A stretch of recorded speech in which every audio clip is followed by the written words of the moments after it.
Hello guys, welcome back to TTV channel. In this occasion, we have our special guest. She is Dr. Darmawati Ayu Indraswari.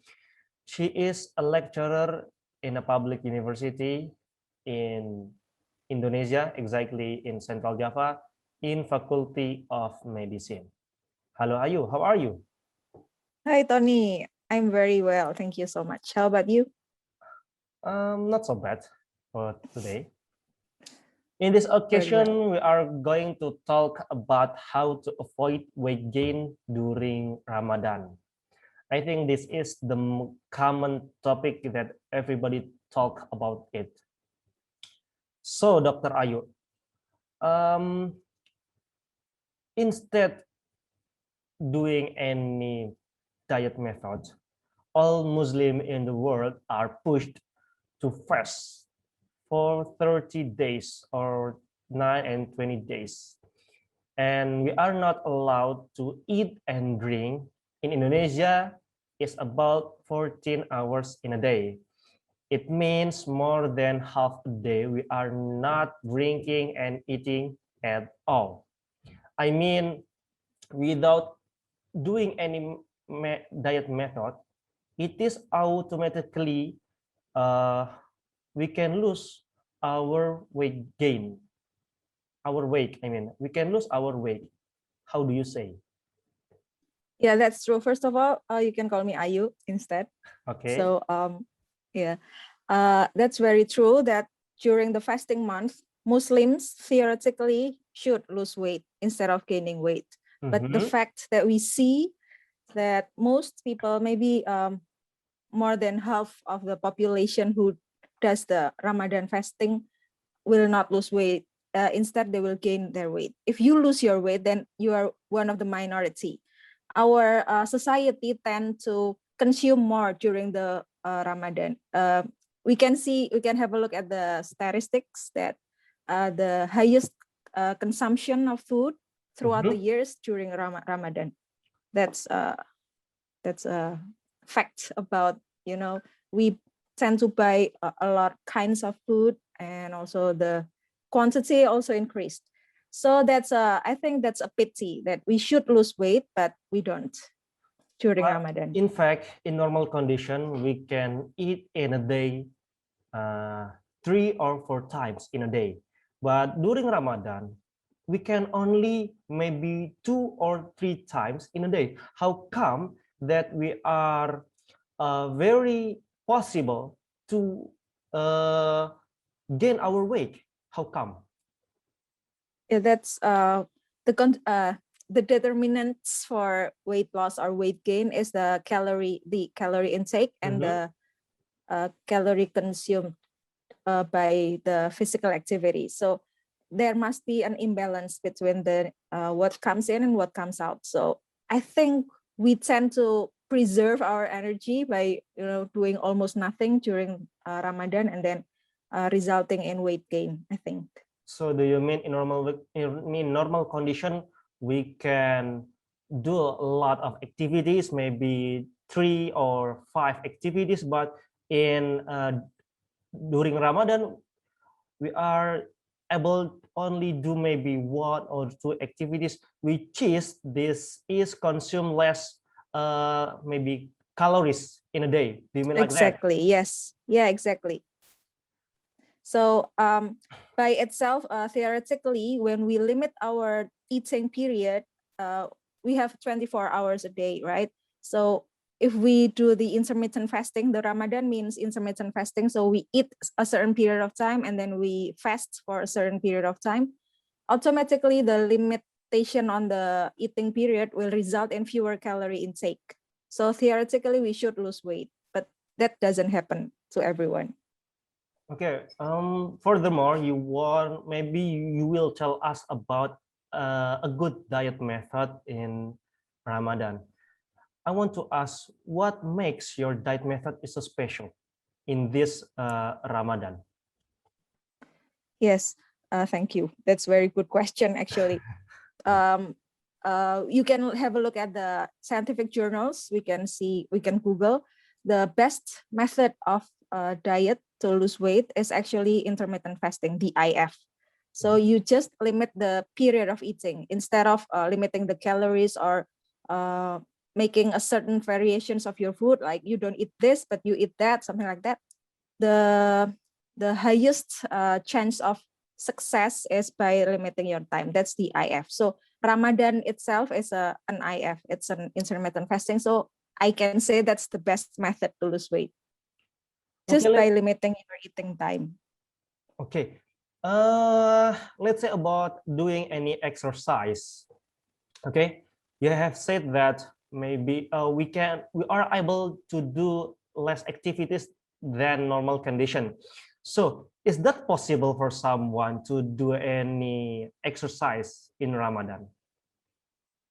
Very good question about exercise. That's one of our most common questions about the fasting.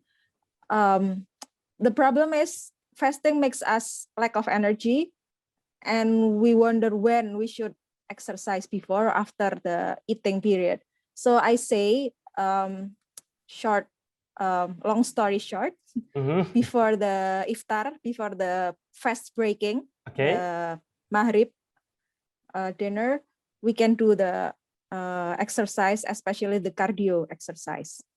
The intention of doing the exercise is to do the fat loss. So you would use your fat as the energy for the exercise. And then you do the iftar, the drinking and eating for dinner, that will replenish the blood nutrition. You will drink properly, and you will increase your blood sugar. And then you can also do the exercise after Tarawih, or like 3 hours after your first meal, after iftar. Yeah, so like 8 or 9 p.m. maybe after Tarawih. That at that time your body has more nutrition, and it's already replenished, right? So you have enough amounts of energy from sugar and also fat and protein. That way you can do the strength training instead of cardio. With that amount of protein in your blood, you can train your muscle to gain muscle mass, for example. Okay, maybe and you can continue. So I think 2 best times for exercising during Ramadan is right before iftar and a few hours after iftar. So the best time is maybe an hour before fast breaking. Is that right? Exactly, yes. But this is interesting to me. But I think we have plenty of energy and calories after fast breaking. How can you say that the best time is before fast breaking? Yeah, the idea of exercising right before meals is actually it's a form of fasted workout. So you work out during fasting. So you work out when your blood sugar reaches the lowest level. So that sounds a bit dangerous, for sure. But as long as we know the intention, the intensity and the duration, if we control those two, then it will bring greater benefit to the body. So even if you are super hungry and super thirsty, I still suggest you to do exercise. Okay, let's say I am very hungry, in the peak of my hunger level. Okay, hunger level in last hour. Is it possible for me to run? I think this is the high risk. I can be dehydrated and maybe collapse. Is that possible for us to run? Maybe to run before fast breaking? Very true. That's possible if you can collapse during the workout before the meal time. So our body is very intelligent in terms of energy management. So when we lack blood sugar as the main ingredients for our ATP, the unit for energy, for our muscles to Can you contract explain during us? Can you exercise. explain us what is ATP? Adenosine triphosphat. I, Okay, yeah, can you explain us what that's ATP? that's the form of energy that our muscle use. Okay. So in order to contract our muscle, if we want to run or walk or cycle, we need ATP so that the muscles can work. And the ATP comes from glucose, and one more is oxygen. We can produce ATP without oxygen, but that's a limited amount only, and that's not sustainable. So the best way is to have enough oxygen. That's why we hyperventilate during your workout. If you run too fast, then you would be I don't know in English. So Yeah. we can simply say that is it possible and safe for us to do any exercise even it is before fast breaking? Is that correct? It's a that's a very clear question from you. The answer is yes, because our main purpose of working out before the meal time is to do the fat loss, to use the fat as the energy. So, but for our body who are not used to many of us who are not used to doing fasted workout, it might feel very difficult, very heavy at first. But then when our body adjusts, we will get better. So my very practical tips is to control the intensity and duration. So if for example, you work out for 1 hour, you can do it just 30 minutes at least, but maybe 40 is the best. 40, I think the keyword minutes. is adaptation, right? Indeed.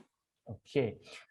Is there any limitation of period or maybe load that we are safe to do any exercise? Maybe let's say in normal condition I can run for about 5 kilometers in normal condition. How long that I am safe to run?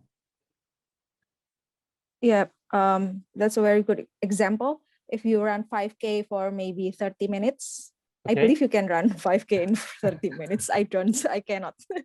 My time is 40 minutes. So if you usually run for 30 minutes, reaching 5 kilometers, maybe you can run 3 kilometers only, but for maybe 25 minutes. So very slower compared to your usual time and shorter distance. So you make sure the intensity is lower and then the duration is lower as well.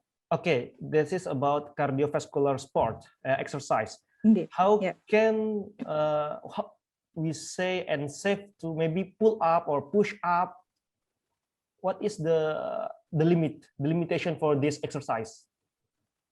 So any strength workout actually use more protein storage in our body, and also glucose, a bit of glucose and fat. But our body requires protein, high level of protein intake in order for the workout to gain results. So I don't suggest doing much strength training before mealtime. So I suggest eating first and then strength training. Even just pull up or push up. But if you want to do like 1 minute push up before iftar, then that's fine. Okay, so it depends on the kind of exercise like that, yeah. Indeed, yeah. I want to ask about the program maybe. Is it possible to ask or safe or the best? What is the best idea? Is it safe to us to run every day during Ramadan, or is there any recovery time?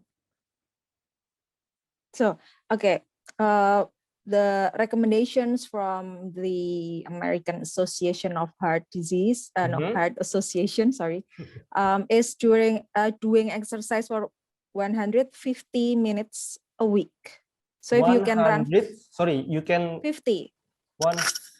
150 and 150 minutes.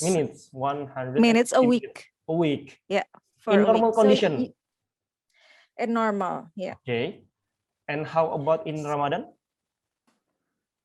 Yeah, the general premise is to do a less intense and less period of time during Ramadan. So maybe 100 minutes a week is fine. If you can do it 30 minutes a day, then you still need to do that almost 4 times a week. So yeah, maybe 4 or 5 times a week is good time. So it should be any recovery time, a day or a day after or 2 days like that. Yeah, but Mm. depending on the intensity, if you run very slowly or just power walk, we say that, then you can do it every day. Mhm. Okay, let's talk about meal. What is the kind of meal that we are supposed to eat during Ramadan in order to avoid our gain weight? Um, I think the Indonesian government has very good recommendation. It's called Gizi Seimbang. It's a Gizi balanced seimbang. diet. Okay. You can Google it. So the recommendation is very clear and strict that you should consume almost 70% of carbohydrates. But the carbs here is not the simple carbs. If simple carbs are white rice and then cakes and then bread, noodle, but you should try your best at eating complex carbohydrates. That means vegetables and fruits. So most of your diet should comprise of vegetables and fruits. And then the next recommendation that I want to emphasize here is the limitation on the salt and sugar. So the salt is actually, there's an amount, certain amount, it's one teaspoon of salt daily. So that's very few. And then maybe 3 tablespoons of sugar at most. So if we stick to that, then we will easily lose weight, I believe. Okay, for instance, I think most all Muslim in the world, they can eat 2 times in a day, which is the first time is iftar and the second time is sahur. Can you tell us about what is the best meal for iftar and sahur? Yeah, for iftar, the recommendation is a bit against the general culture of our society, not to eat high sugar meal or beverage. So after the Maghrib prayer, we should consume bigger amounts of protein instead of simple simple carbs. Such So as such as sources of protein can be from animals or from plants. So yeah, you can still be vegetarian and has enough amount of protein intake. And then during sahur also don't consume too much sugary food, like a very sweet beverage or cookies, cakes or something, because it will make your body dehydrated. You will crave for water, and that's impossible to be done during the fasting month. So it's better to eat fruits and vegetables, and don't forget your protein intake. Okay. So if in this Ramadan, to conclude, first is we are safe to do any exercise, and the best time is right before fast breaking. Okay, and about meal is to control our calories, and maybe this is a common sense, yeah, to less our sugar consumption. It's not Yeah, it sounds cliche. Yeah, yes, but that's very difficult to do.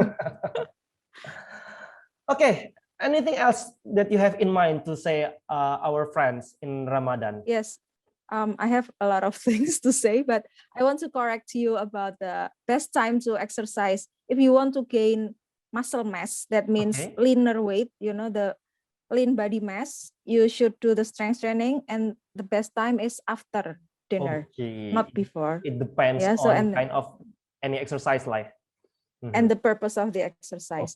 And then second, it's very beneficial to us, the Ramadan, for the intermittent fasting, because usually the intermittent fasting means we eat during the day. Like we start eating 9 a.m. in the morning for our breakfast, and then we stop eating at 6 p.m. In the evening. That's a 9-hour window of eating time. But now in Ramadan, it's the other way around. So during the day, we don't eat, and we eat only at starting from 6 p.m. ish, depending on the area in Indonesia, 6 p.m. up to 4 a.m. That means 10 hours of eating window period, right?